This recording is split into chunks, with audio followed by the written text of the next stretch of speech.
సనాతన బంధువులందరికీ నమస్కారం. నేను చేతనా పోలిశెట్టి. సంపూర్ణ వాల్మీకి రామాయణంలోని బాలకాండలోని మొదటి సర్గంలోని విశేషములను తెలుసుకుందాం. ఓం తపస్వాధ్యాయ నిరతం తపస్వీ వాగ్విదాంబరం నారదం పరిపప్రచ్ఛ వాల్మీకి ముని పుంగవం. తపశ్శీలుడు, వేదాధ్యయన నిరతుడు, వాక్చతురులలో అగ్రేసరుడు అయిన నారద మహర్షుల వారిని వాల్మీకి మహర్షి ఏమన్నారంటే, ఓ నారద మహర్షి, సకల సద్గుణ సంపన్నుడు, ధర్మములను ఎరిగినవాడు, ఆడి తప్పనివాడు, క్రోధమును జయించినవాడు మొదలగు 16 గుణములు కలిగిన మహాపురుషుడు ఈ భూమండలంలో ఇప్పుడు ఎవరున్నారు? అటువంటి మహాపురుషుని గురించి తెలుపగల సమర్థులు మీరే అని పలికారు.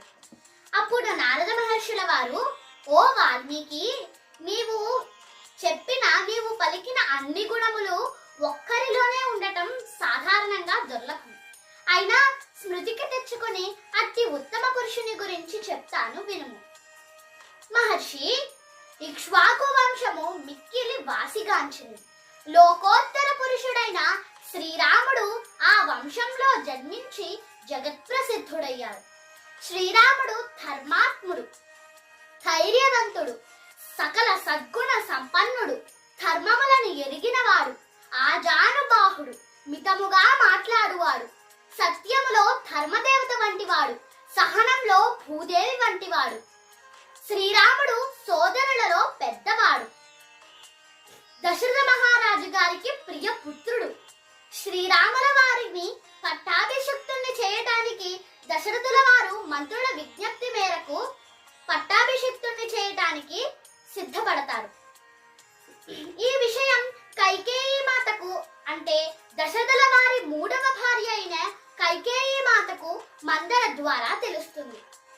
అంతకు పూర్వమే శంబరాసురుని జయించిన సందర్భంలో దశరథుల వారు కైకేయి మాతకు 2 వరములను ఇచ్చారు. ఆ వరములను కైకేయి మాత ఈ సందర్భంలో కోరుకుంటారు.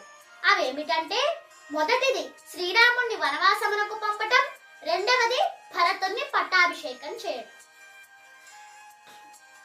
ఇక దశరథుల వారు ధర్మపాశమునకు కట్టుబడి తన ప్రియపుత్రుడైన శ్రీరామచంద్రుల వారిని వనవాసమునకు పంపుతారు. కైకేయి మాతకు చేసిన ప్రతిజ్ఞ కోసం, తన పితృవాక్య పరిపాలన కోసం శ్రీరాముల వారు సుమిత్రాసుతుడైన లక్ష్మణునితో, జనకుని కూతురు ఆయన భార్య అయిన సీతాదేవితో కలిసి వనవాసమునకు వెళ్తారు. శ్రీ సీతారామ లక్ష్మణులు గంగానదిని గుహుని సహాయంతో దాటి మందాకిని నదీ తీరంలో గల చిత్రకూటంలో ఒక పర్ణశాలను నిర్మించుకుని అక్కడ నివసిస్తున్నారు. ఆ సమయంలోనే అయోధ్యలో పుత్ర వియోగంతో దశరథ మహారాజు గారు స్వర్గస్థులవుతారు. ఇక రాజ్యకాంక్ష లేని భరతుల వారు రాముల వారి వద్దకు వచ్చి రాజ్యాధికారమును స్వీకరించమనగా, రాముల వారు, నేను తండ్రి గారి ఆదేశంతో వనవాస దీక్షను ప్రారంభించాను, నేను రాజ్యాధికారమును చేపట్టను అన్నారు. అప్పుడు భరతుల వారు రాముల వారికి ప్రతినిధిగా వారి పాదుకలను తీసుకువెళ్లి అయోధ్యలో సింహాసనంలో ప్రతిష్ఠించి భరతుల వారు నంది గ్రామంలో ఉండి రాజ్యపాలన చేస్తారు. తరచుగా అయోధ్య ప్రజలు రాముల వారి వద్దకు వస్తూ ఉండడంతో సీతారామ లక్ష్మణులు దండకారణ్యమునకు వెళ్తారు. దండకారణ్యంలో ఋషీశ్వరులను బాధిస్తున్న రాక్షసులను సంహరిస్తానని శ్రీరాముల వారు ప్రతిజ్ఞను చేస్తారు. ఆ అరణ్యంలోనే రావణుని సోదరి కామరూపిణి అయిన శూర్పణఖ రామలక్ష్మణులను వివాహం చేసుకోమనగా వారు శూర్పణఖ ముక్కు చెవులు కోసి వికృత రూపంగా మారుస్తారు. అప్పుడు కోపంతో రగిలిపోయిన శూర్పణఖ ఆ అరణ్యంలోనే జనస్థానంలో ఉన్న ఖరుడు, దూషణుడు, త్రిశురుడు అను రాక్షసులను రామలక్ష్మణులను సంహరించమని యుద్ధమునకు పంపగా, వనే తస్మిన్ నివసతా జనస్థాన నివాసినాం రక్షసాం నిహతాన్యాసన్ సహస్రాణి చతుర్దశ. అంటే జనస్థాన నివాసులైన 14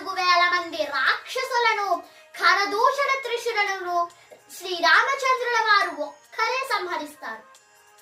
తన దాయాదులను రాముడు వధించిన వార్తను విని క్రోధంతో రావణుడు మారీచుని సహకారంతో సీతాదేవిని అపహరించుకొని పోతూ ఉండగా దారిలో అడ్డు తగిలిన జటాయువును గాయపరుస్తారు. రామలక్ష్మణులు సీతాదేవిని వెతుకుతూ ఉండగా జటాయువును చూస్తారు. అప్పుడు జటాయువు రాక్షసుడు సీతాదేవిని అపహరించిన వార్తను చెప్పి ఆయన మరణిస్తాడు. అప్పుడు రామలక్ష్మణులు జటాయువుకు అంత్య సంస్కారములు చేస్తారు. తరువాత రామలక్ష్మణులు తిరిగి సీతాన్వేషణ సాగిస్తూ ఉండగా దారిలో అడ్డు తగిలిన కబంధుడనే రాక్షసుని హతమార్చి శబరిని కలుసుకుంటారు. పంపా సరస్సు తీరంలో హనుమంతుల వారిని కలుసుకొని సుగ్రీవుని వద్దకు వెళ్లి సుగ్రీవునితో రాముల వారు అగ్ని సాక్షిగా మైత్రిని చేస్తారు. తరువాత రాముల వారు సీతాపహరణ వృత్తాంతమును తెలుపగా సుగ్రీవుడు వారితో తనకు గల వైరమును తెలుపుతాడు. సుగ్రీవుడి సోదరుడైన వాలిని సంహరిస్తానని శ్రీరాముల వారు ప్రతిజ్ఞ చేస్తారు. సుగ్రీవునికి శ్రీరాముడి బలపరాక్రమముల గురించి సందేహము కలుగగా అప్పుడు రామచంద్రుల వారిని సుగ్రీవుడు వాలిచే సంహరింపబడిన దుందుబి యొక్క కళేబరమును రాముల వారికి చూపిస్తారు. అప్పుడు రాముల వారు తన కాలి బొటన వేలి కొనతో చిమ్మగా ఆ కళేబరము 10 యోజనముల దూరంలో పడిపోతుంది.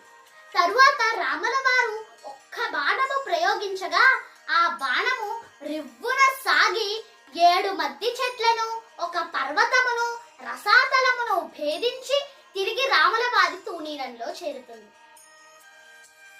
తరువాత సుగ్రీవుల వారు రామలక్ష్మణులను కిష్కింధకు తీసుకువెళ్ళగా వాలి సుగ్రీవులు తలపడుతూ ఉండగా రాముల వారు వాలిని సంహరిస్తారు. కిష్కింధకు సుగ్రీవుణ్ణి పట్టాభిషిక్తుణ్ణి చేస్తారు.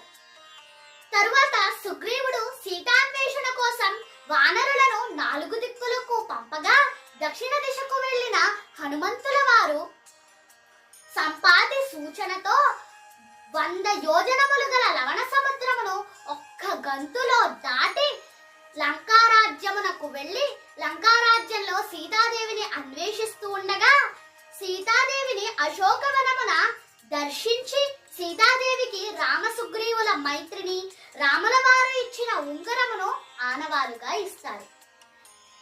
తరువాత హనుమంతుల వారు అశోకవనమును ధ్వంసము చేసి 5 సేనాపతులను 7 మంత్రిపుత్రులను అక్షకుమారుణ్ణి సంహరించి లంకాదహనం చేసి తిరిగి రాముల వారి వద్దకు వచ్చి సోభిగమ్య మహాత్మానం దృష్ట్వా రామం కృత్వా రామం ప్రదక్షిణం న్యవేదయత మే యాత్మా దృష్ట్వా సీతేతి తత్వతః అంటే కనుగొంటిన సీతమ్మను అని పలికి రాముల వారికి హనుమంతుల వారు ప్రదక్షిణము చేస్తారు. తరువాత శ్రీరాముల వారికి హనుమంతుల వారు లంకానగరం యొక్క యావత్ వృత్తాంతమును వివరిస్తారు. శ్రీరాముల వారు సుగ్రీవాది వానరులందరితో కలిసి సముద్రము వద్దకు వచ్చి సముద్రముపై సేతువు నిర్మించి లంకారాజ్యమునకు చేరారు. తరువాత రణరంగంలో ఆ దుష్ట రావణాసురుణ్ణి సంహరించి సుగ్రీవ విభీషణాది మిత్రులందరితో కలిసి అయోధ్యలో నందిగ్రామమునకు చేరి భరత శత్రుఘ్నులను కలుసుకొని జటాదీక్షను పరిత్యజిస్తారు. తరువాత సీతాసహితుడై శ్రీరామచంద్రుల వారు పట్టాభిషిక్తుడై అయోధ్యకు మహారాజు అవుతారు. శ్రీరాముల వారు పరిపాలిస్తూ ఉండగా ప్రజలందరూ సుఖ సౌభాగ్యాలతో ధనధాన్యములతో హాయిగా జీవిస్తున్నారు. శ్రీరాముల వారు అశ్వమేధాది క్రతువులు సువర్ణక యాగములు ఎన్నో నిర్వహించారు. పండితులకు గోవులను ధనధాన్యములను దానమిచ్చారు. 10 వర్ష సహస్రాణి 10 వర్ష శతాని చ రామో రాజ్యముపాసిత్వా బ్రహ్మలోకం ప్రయాస్యతి.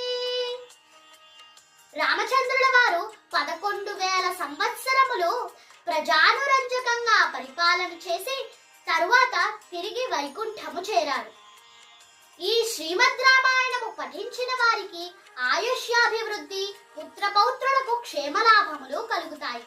శ్రీమద్ రామాయణ పఠనము, శ్రవణము అనంతము, అద్వితీయము. ధన్యవాదములు.